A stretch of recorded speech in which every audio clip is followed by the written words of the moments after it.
Kuzma tips it to Beal. The football pass to Harrell. The finish. Touchdown. Kicks it out in the corner. Kuzma for the win. Got it. Kyle Kuzma again. Clutch. Kuz. You're going to have to key in and lock in on Bradley Beal throws it down. Konnichiwa! Kuzma will challenge Embiid and throw it down. That's the scouting report. He gets the block on one end, the Arm & Hammer dunk on the other.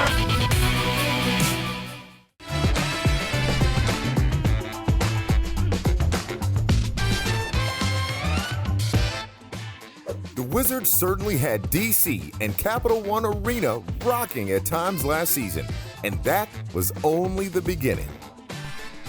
Welcome to DC Above All. We are taking a look back at some of our favorite moments from Wizards pregame and postgame. I am Wes Hall. Now, over the next half hour, you're going to take a look at some of the best moments of the show, some fun and some serious. And you know all of the key players, one of them being the face of the franchise, Bradley Beal. Suffered an injury last season. However, back in March, he had a rather memorable cameo on the show. Take a look. Bradley Beal in the building will be joining us here on Pregame Live, during the game and postgame lives. It's a lot of film. Film never lies, in the words of our coaches. What's up, man? Is this mic on? Yeah, my mic is on. I was about to say something real breezy. I ain't seen you this dressed up since you wedding. Y'all know we've been telling you about a very special guest that's going to be joining the shows and everything. He ain't that special. Oh, he is. Oh, he is, Chris. And he's He's right there. Mean mugging me already. Exactly. Beal for three. Beal exploding to the hoop. Oh, Bradley Beal! First, thanks for having me. It's always been a dream of mine to share this stage with you guys and get into your world.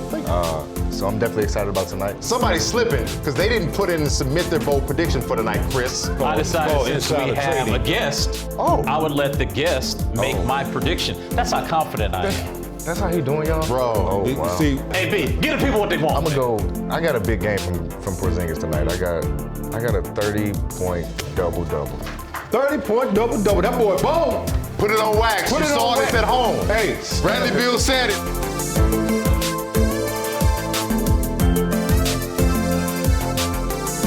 Welcome into Postgame Live at your favorite Wizard right here, Bradley Beal. Brad, he said you mess with the game, and the game messes with you. Please translate that for Wizard fans. when you don't play hard, you don't do everything that got you to the point of success in the game will kind of screw you over back, right? You'll start not making those shots that you were hitting in the first half. You'll start turning the ball over. You'll start having those defensive lapses. We can't be afraid to push each other, challenge each other, because hell, we'll do it in practice. We'll knock each other's block off in practice. Absolutely. We've allowed somebody to go off a crazy number. That should never happen. Like, I will get out there and club somebody. Hey, man, I don't know who picked mine tonight, but hey, man, come on. we was close. Who that dude, man? Hey, you co-signed that, brother. I was going to go Garrison Matthews, 2 charges. Well, yeah, 1. Really? Yeah, one. So, All right. Rudy Gobert, break it down for me.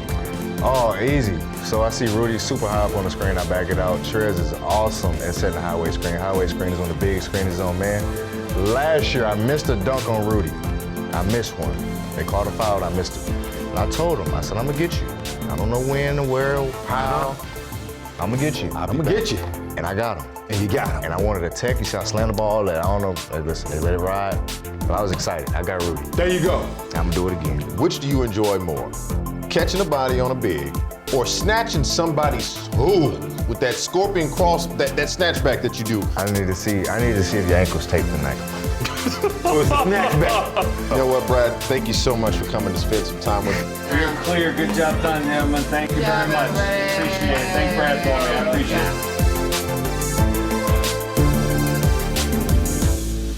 Brad was one of many guests that graced us with their presence throughout the year. Everyone from stand-up guys like Thomas Bryant to those deep in DMV basketball like George Mason coach Kim English. Then we had a little fun testing the interview skills of Chuck Todd from Meet the Press.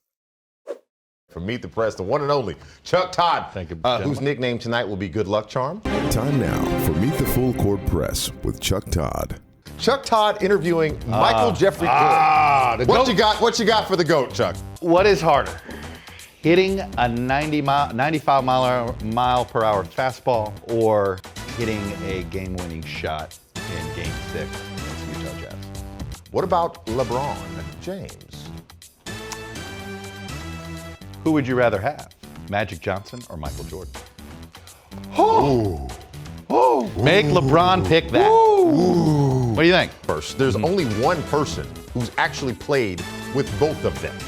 And funny to say, he's actually a buddy. Yeah. One of my favorite guys. Yeah. So what would you ask the man who was a part of star of Space Jam 1 and 2? I guess you would say is, who was the worst actor, LeBron or Michael? There you go. Coming up, a special day in the basketball world, properly celebrated in the district.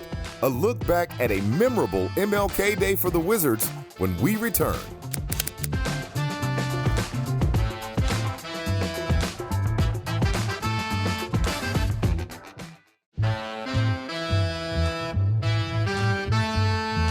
Best player on the floor at all times, every single night. Beal for three. Beal exploding to the hoop. Oh, Bradley Beal! Whirling dervish move by Bradley Beal. That shot was blocked by Beal. Tips it to Beal.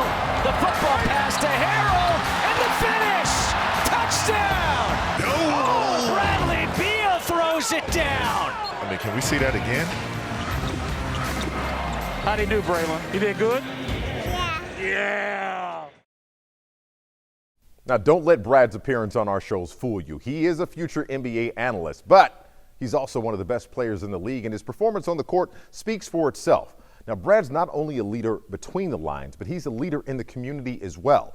And as a matter of fact, after a big win on MLK Day against the Sixers, Brad rejoined the show to discuss one of the biggest days on the NBA calendar, along with a very special guest.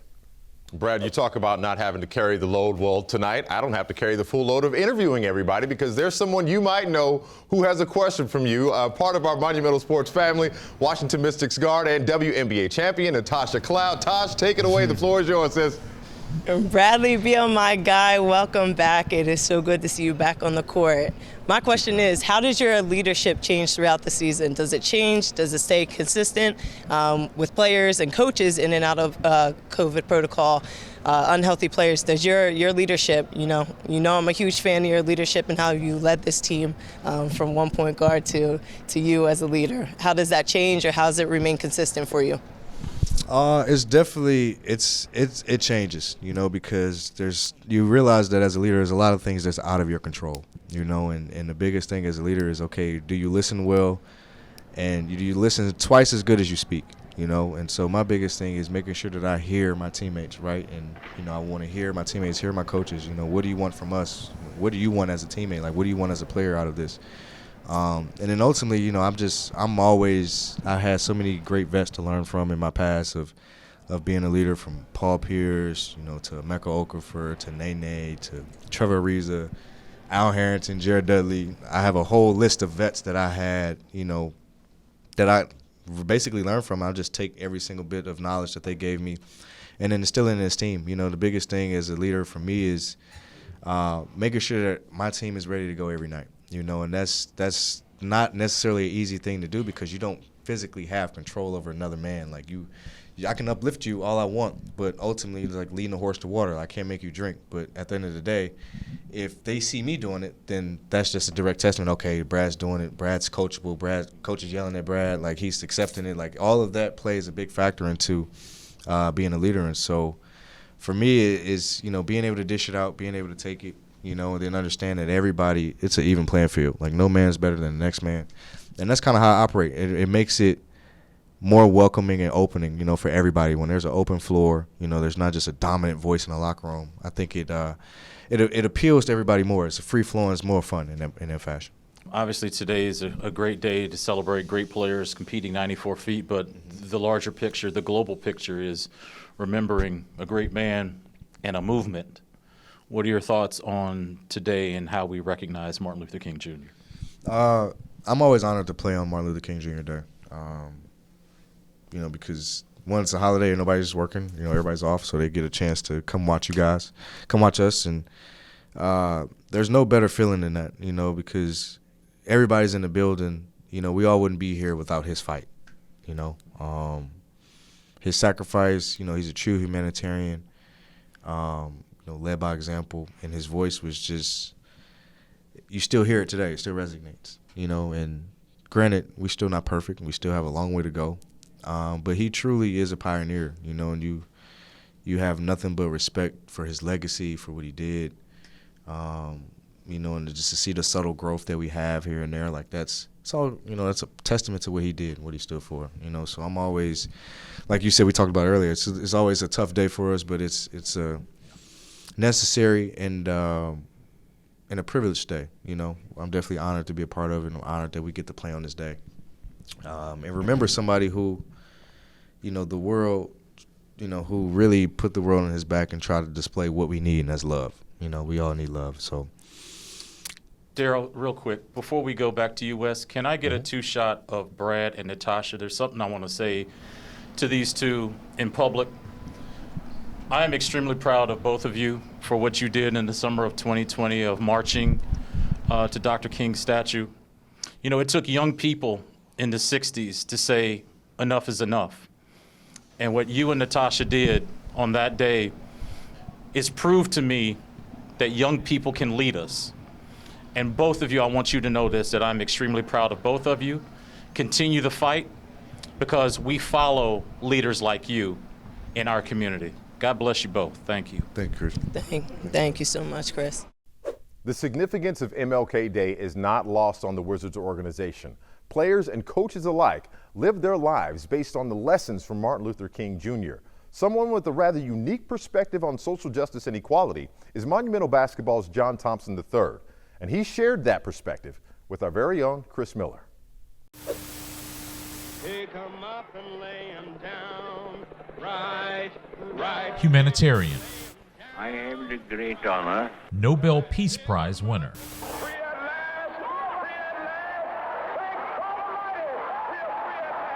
Civil rights icon.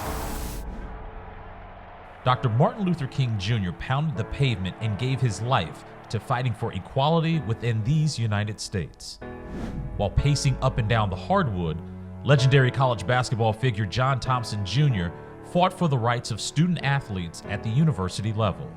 I guess first I want to welcome everyone on behalf of Monumental. His son, John Thompson III, continues his father's legacy in developing and engaging athletes under the Monumental Basketball umbrella. You look at that generation and you see how they are influencing the current generation. And you hope that the current leaders of today can take a look at that generation and be willing to take a risk. To struggle together, to go to jail together, to stand up for freedom together. You talk about Dr. King, and a lot of what he did was for human rights and for voting rights. And you personally have to stop and look, and you realize that the John Lewis Voting Rights Act is still sitting on a desk up in Capitol Hill, and it has not moved. And why is that? Why has it not progressed? Say her name! Breonna Taylor! In June of 2020, the Washington Wizards and Washington Mystics led a march from Capital One Arena to the MLK Memorial, making their collective voices be heard during a period of nationwide civil unrest. You can't be silent about it. You can't sit on your hands. You can't ignore this anymore. Your silence is a knee on our neck. Your neutrality is taking the side of the oppressor. I remember having a conversation with some older people in my family, and they feel like that was kind of a renaissance of young people seeing something, and instead of just watching it, they were doing something about it. What did you think about the summer of 2020 and just the fact that these young people were getting activated? It made you feel good. I mean, we were and are going through what I will call tumultuous times. And to see our athletes take a leadership position in what can be lonely. I may mess this quote up, but I think it was 1957, Dr. King said about Jackie Robinson that he's walking the byways of a lonely road towards freedom. But it's lonely when you take a stance, because for all those that agree with you, there are many that don't. Before his dad, John Thompson Jr., passed away in August of 2020, he was able to witness today's athletes advance the fight for social justice. One thing that made him extremely proud was to look at the athletes of today. And as literally he's laying on his deathbed in the last couple of weeks, and as he's watching the TV as we're going through the summer of George Floyd, and it made him extremely proud to say, hey, athletes are speaking up. Athletes are willing to take a risk. Athletes are willing to lose everything, and that's something that made him proud to see the sports figures were leading the charge in many ways.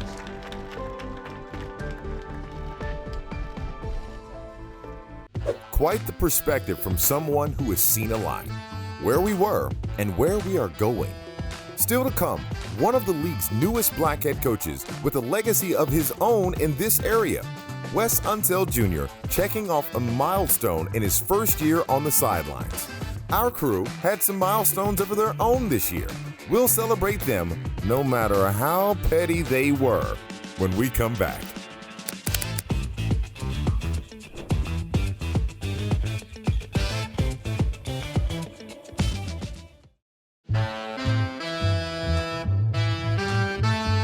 With a name like Wes Hall Jr., the Wizards' new head coach had a lot to live up to. He certainly set the stage with a hot start that included a season-opening win north of the border in Toronto and a post-game celebration he won't soon forget.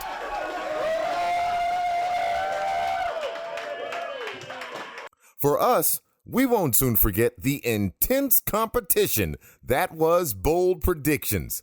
Some were bolder than others, but it was always memorable. Here's the best of the best.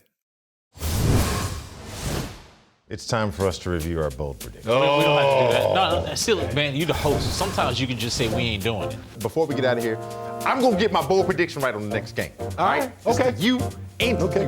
We'll be here. I'm staying positive. This will never beat your Isak Bonga. I was about to say that. I'm like, Bonga going for 20 and 10 last year. Bring it up. I would let the guest make my prediction. That's how confident I am. That's how he doing, y'all? Bro. Oh, wow. See, hey, B, give the people what they want. I'm going to go. I got a big game from Porzingis tonight. I got a 30-point double-double. 30-point double-double. That boy bold. You gotta put some respect on my name. And not getting one right. I remember that. We ain't tweeted about that though, right? On my name. Oh my gosh. Go to see him. Go to see him. Man, you petty, man. NBCS. Look at this tweet that he sent me. Teddy Pendergrass in the house. I can't wait to go to commercials so that way I can fire my reply. The great philosopher Ric Flair once said, you have to be the dirtiest player in the game. I am the pettiest player in the game. Woo! Why you take that look off your face? Oh, hey, why that? See, if you wasn't hating, you could be like us. You could be like us. us. How does it feel winning, Tony? We can't let you in the VIP. We feel good. We can't let you in the Tony, VIP right now. Was I sipping Haterade, Tony? Yeah, you were sipping that Haterade. Grape Haterade. What place are you in again? Why you gotta bring that up? Because I'm hating. Yeah, can we show the standings, please? I'm embracing the Chris Miller rule tonight. I can't enjoy my victory lap and wave to the fans. CTV, this is what happens. Like, come here, my family. Chris, we hating. I like winning. I don't know about you. I can't get enough. I'm addicted to victory. Drew, speaking of bold predictions, let's take a look. Give us play-by-play, Drew. Hey, this is when you're on top and you stay on top. This is the reaction in game. You feel me? With a true, bold, hot and spicy prediction. Woo! He truly was the dirtiest player in the game, and Chris Miller walked away with the trophy this time. Now, I have some gripes about some of his picks, but it'll only be more motivation for next season. All right, that's in the past. Now let's look ahead. Some questions have been answered. How about the big one? Bradley Beal, signed, sealed, and delivered for 5 more years with the Wizards. I had a chance to catch up with the $251 million man to discuss his decision to stay and leave a legacy in D.C. You know how it is. You're always the subject of trade rumors. Where should he go? Does he want to win? All this, that, and the other. When you had this initial contract presented right in front of you, why didn't you sign it then? Why take the time to deliberate and think about it? And what was your final decision-making process to resign? I wanted to make sure that we were committed to winning. Like that was my biggest thing. And once Ted and Tommy pretty much looked me in my face and said that's what we're committed to doing, we're going to go above and beyond to do that, and it made it simple. But it also wasn't easy. You know, I do have peers in the league. I do have guys who want to play with me. I do have teams who like, okay, we want you. You know, so I do have that itch. You know, as a player, as a human being, it's like, okay, what is that like? But I have to write my own story. I have to write my own path. You know, and then doing homework, talking to other guys, talking to my peers and, you know, my circle. It was like, you know, this is what I want to do. Like this is what my decision is, and you know, the money's great, but like I really feel like I can win here. I really do. For you to stay in DC, what does that say about this market, this organization, and your legacy overall attached to that? Oh, I think it speaks volumes, and I think hopefully my message that I wanted to portray is, you know, this is something that I want to build. You know, I want to try to build it on my own. You know, I want guys who want to try to build something and go win, and grind it out and go win. You know, I won't say it's easy to go jump on another team, because that's not easy. It's not easy to go adapt to other guys. It's probably not easy to adapt to a new system and try to make that work to win. You know, but you also know in the back of your head, you can sleep at night knowing I got to go play with 4 All-Stars when I wake up, 3 All-Stars when I wake up. You know, that's a little bit more convenient for you. You know, I want to kind of be uncomfortable. I kind of want to challenge myself and push myself, and that's what this is. So we've talked loyalty, we've talked about your legacy, but Wizards fans are still sitting at home right now wondering, what can I expect from Bradley Beal and this Wizards team and this season upcoming? The future's the future, but this is the present. What do you say to those fans right now? We're going to be a winning team. That's our goal, right? We started off like that last year, but I think the consistency is what we have to get back to, right? We have to be more consistent, trusting coach's plan and trusting his process, and I think we're a lot more better fit this year because it was a rough year last year, right? It was a COVID year. Everything was rushed. We hired Wes a little bit late, had to get him going, got our offseason going, so it was traded Russ. Like, it was a lot going on in one offseason. No excuses, but I think we're a little bit more settled stability-wise, and now we know what we got. We can hit the ground running. Well, that'll do it for this edition of DC Above All. As you can tell, we had a ton of fun last season. Looking forward to much more of it this year when Bradley Beal, Kristaps Porzingis, Kyle Kuzma, and crew take the court together for real, along with some fresh new faces. Well, on behalf of our entire crew, I'm Wes Hall. We'll see you next time on DC Above All.